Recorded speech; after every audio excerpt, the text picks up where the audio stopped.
Así que vamos a comenzar. Voy a comenzar compartiendo con ustedes el cuestionario del segundo periodo. Vaya, en la primera pregunta nosotros encontramos cuál es el nombre de la siguiente imagen.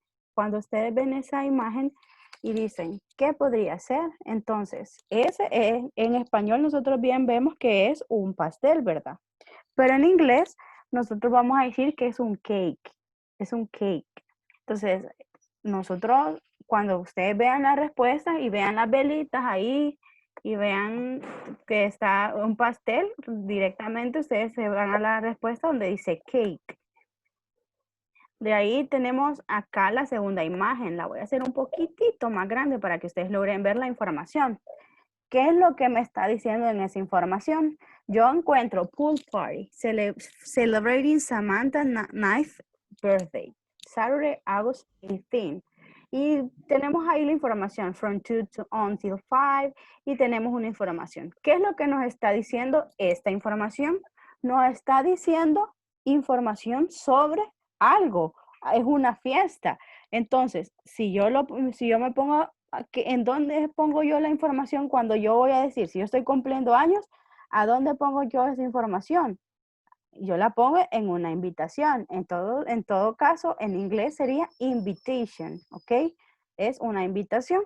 Entonces, por eso es que esa sería la que yo voy a escoger. En la número 3, esta ya es del tema de how many and how much. Si recuerdan cuando yo utilizaba how many and how much, es cuando yo puedo contar o no contar las cosas. Entonces, ¿por qué yo escogí en esta bread y no la de arriba, que es lo mismo, solo que aquí me cambia how many y en la otra es how much? Entonces, ¿por qué yo escogí how much? Porque recuérdense que las cosas no contables, yo no digo, en inglés no puedo decir panes, yo solo no puedo contar cuántos panes hay. Entonces, yo tengo que tener cuidado con eso porque yo solo puedo decir, como el pan no es contable, entonces yo voy a ocupar how much. Entonces, por eso, en la número 3, yo escogí how much, porque yo no puedo contar las cosas. Ese pan yo no lo puedo contar. En cambio, aquí en la número 4 son naranjas. Si yo puedo decir oranges, I have 1, 2, 3 oranges, yo los puedo contar, no importa cuántas, yo puedo decir. Entonces, aquí está bueno que yo diga how many, por eso yo ocupo aquí how many, pongo la palabra oranges y luego, porque yo ocupé aquí she, yo voy a ocupar aquí tas. Pero ¿qué pasaría si yo hubiera ocupado aquí la primera persona? Yo. Entonces acá estaría do. How many oranges that I buy? Estoy preguntando cuántas naranjas yo compré y la oración no pierde sentido.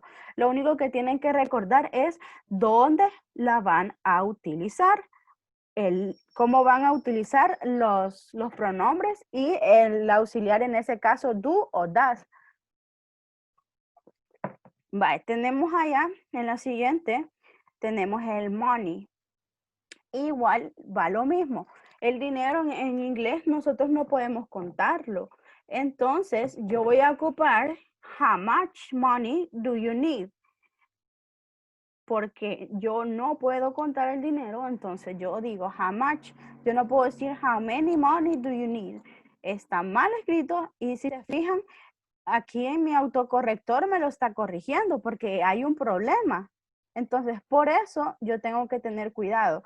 Yo no puedo escribir much con cosas que se cuentan, digamos, con cosas que tengan plurales, y no puedo escribir many con cosas que no se cuentan. Eso es la única diferencia que nosotros tenemos que hacer. De ahí tenemos la número 6. En esta son cuando nosotros hablábamos, ¿se acuerdan de los any and some? ¿Y cuál era el uso que nosotros le íbamos a dar? El uso para any es cuando nosotros digamos que vamos a hacer una oración, la voy a hacer en su forma base, o sea, la forma base es cuando yo utilizo no la hago interrogativa ni negativa, o sea, está en afirmativa. Entonces, en ese caso, yo ocupo la palabra some. Cada vez que ustedes no vean este que está acá, que es doesn't, si ustedes no la miran, es porque la oración no está negativa. Entonces, en ese caso, yo voy a ocupar la palabra some. Perdón, que se escribe some, pero se pronuncia some. También tengo la número 7 acá, que es lo mismo. Dice, coloca any o some según correspondan. Pero en esta, nosotros ya vemos algo diferente. Vemos doesn't. Entonces, como nosotros vemos doesn't, nos vamos a ir para la siguiente página. Yo aquí, yo no voy a colocar some, porque esas solo las voy a utilizar cuando son afirmativas. Entonces, yo voy a utilizar any. Entonces, la oración sería, she doesn't have any candies in the bag. Igual que la anterior, que no la leímos completa, la vamos a leer, que decía, I have some sunglasses in my backpack. Entonces, cuando yo lo leo, ya tiene sentido, porque yo no podría decir, I have any, porque no puedo decir, yo tengo algunos lentes. No, yo quiero decir, por eso voy a decir some, porque tenemos que tener cuidado de eso. De ahí tenemos en la número 8, queremos hacer la pregunta. Entonces, cuando yo vea que hay una pregunta, ¿y cómo voy a saber que hay una pregunta?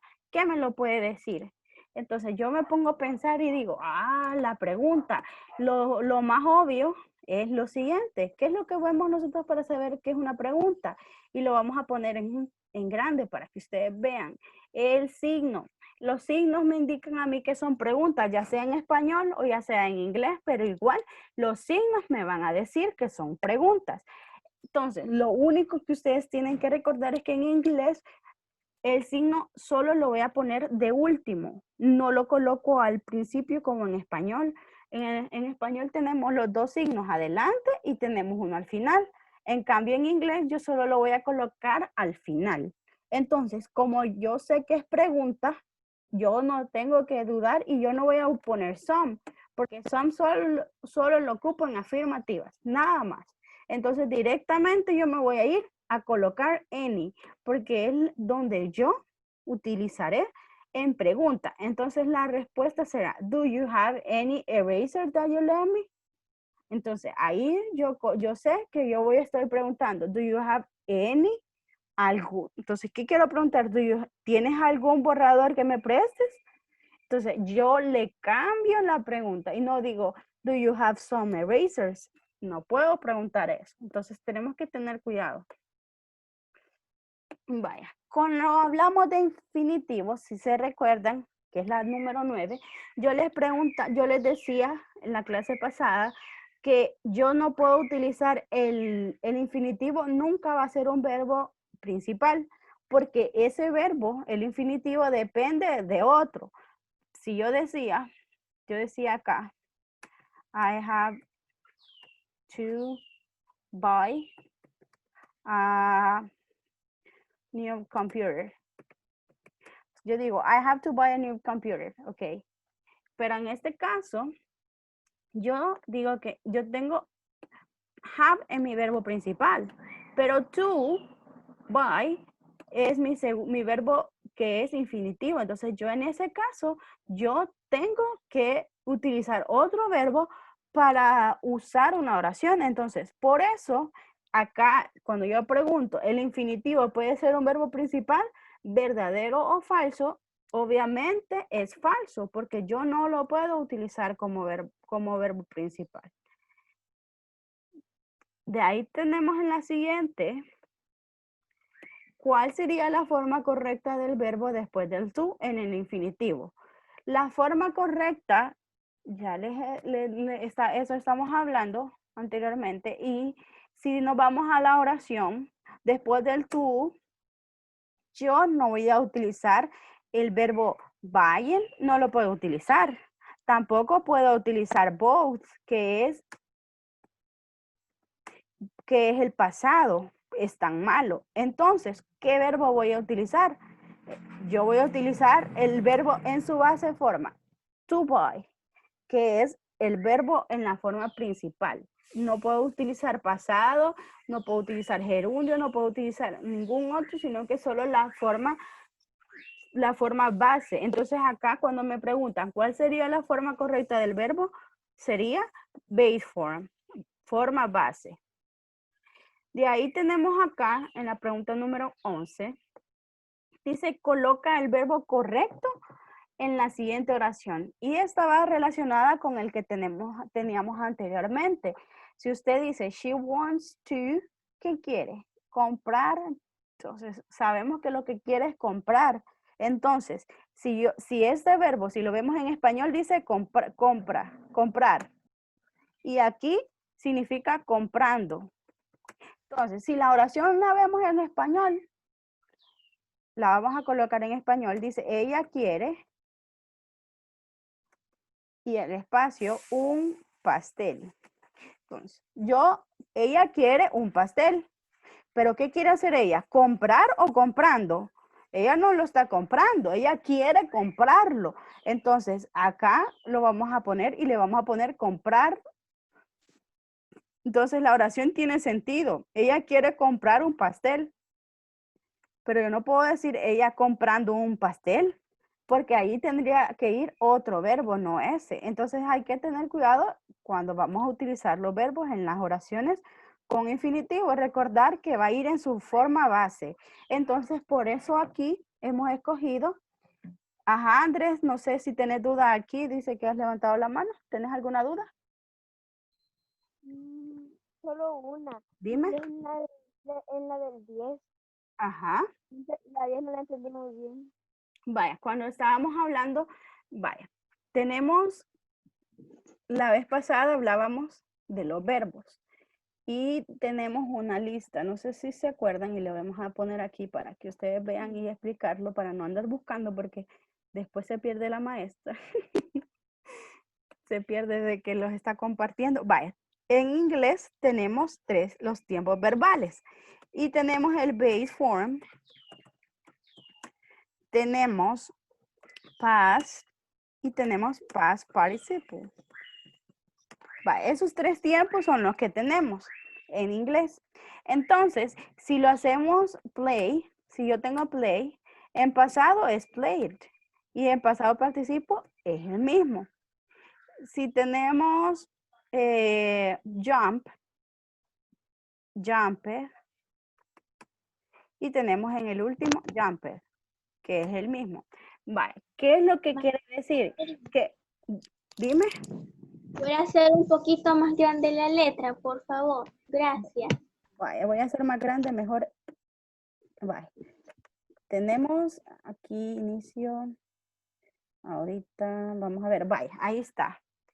Tenemos ahí ese cuadro y esos son todos los verbos. Ya los verbos están establecidos. Entonces, cuando yo me refiero a base form, es la primera línea de todo. Cuando nosotros lo ocupamos en cualquier, lo pueden encontrar en un diccionario, lo pueden encontrar a veces en libros, en internet. Siempre va a estar las 3 formas verbales. Entonces, la primera línea es la base forma. ¿Qué es la base forma? Es como la primera forma de un verbo. Entonces, esa es la que yo voy a utilizar cuando yo pongo por ejemplo, vaya. Vamos a poner aquí.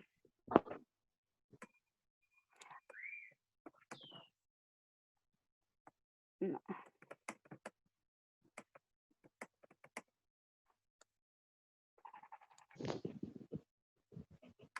Vaya, lo voy a hacer un poco más grande.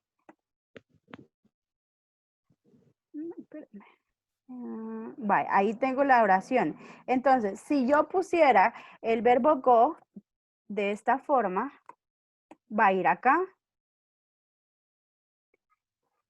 Entonces, y el verbo go lo podemos encontrar go, went, and gone. Esas son las formas verbales de ese verbo. Entonces, ¿cuál ocupé yo en la oración anterior? ¿Cuál ocupé, Andrés? En esta oración. Go. Go, exacto. Entonces, ¿de dónde la saqué? lo saqué de la forma base, de la primera. Yo pude haber puesto went o pude haber puesto gone, pero ¿por qué no los utilicé? Porque no puedo utilizar el pasado, no puedo utilizarlo, ni el pasado participio. Entonces, por eso yo voy a utilizar la forma base del verbo. No sé si quedó claro. Ok. ¿Alguna otra duda? No. Ok. Vamos, entonces nos vamos a ir, vaya, después de eso nos vamos a ir a los comparativos. Vamos a hacer un poco más grande la letra para que se vea mejor. Oh, muy grande. Ahí. Vaya. La forma comparativa, cuando yo estoy hablando de comparativos, es muy fácil. Cuando no tengo que hacer una oración, es muy fácil. Ya cuando estamos haciendo oraciones ya es un poco más complicado porque tenemos que colocarlo en la forma correcta. Pero como en el examen lo único que se le va a preguntar es cuál es el comparativo de tall. Cuando yo quiero hacer un comparativo, yo voy a ocupar ER para ponerlo. Entonces yo voy a ponerle taller. En este caso es taller. Cuando yo pongo tallest, es cuando yo estoy hablando de superlativos. O sea que estoy comparando dos cosas y estoy diciendo que una es más grande que la otra. Entonces, por eso yo estoy diciendo tallest. Porque yo estoy diciendo, cuando yo un superlativo es algo que es más grande que el otro.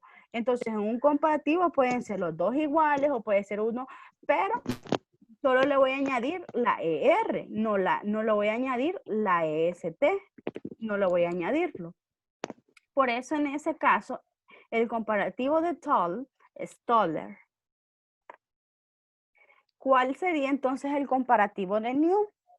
El comparativo de new es newer, porque no puedo decir no, newest, porque no estamos hablando de superlativos. Si fuera un superlativo, sí sería newest. Pero, ¿qué pasa con esto? ¿Por qué aquí yo no le he puesto? Yo en common, me pregunta, ¿cuál es el comparativo de common? Pero yo no le he puesto commoner, porque no se escucha bien. Entonces, en inglés hay ciertos comparativos que yo voy a unir cuando van más de dos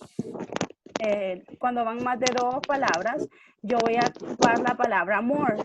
Entonces, por eso acá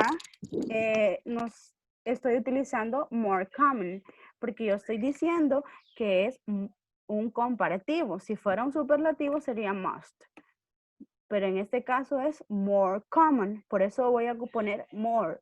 La palabra more se van a añadir o se van a anteceder a todos aquellos adjetivos que lleven más de dos sílabas. Por ejemplo, yo tengo la palabra important, yo no voy a poder decir importanter, sino que yo voy a decir, perdón, espérenme, yo voy a decir more important.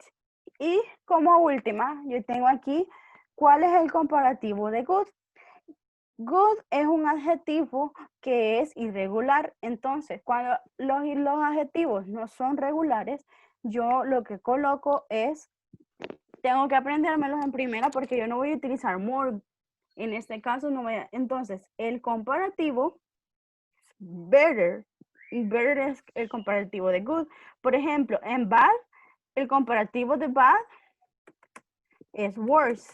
Entonces, esos adjetivos yo tengo que tenerlos o aprendérmelos o ver porque son un poco más complicados porque yo no solo le voy a añadir la ed como estábamos aprendiendo anteriormente. Entonces hay que poner cuidado en eso para que no salgamos o no nos equivoquemos. No sé si tienen alguna pregunta. ¿Alguna pregunta? No. ¿Alguno? ¿Nadie? No, maestra, ninguna pregunta. No.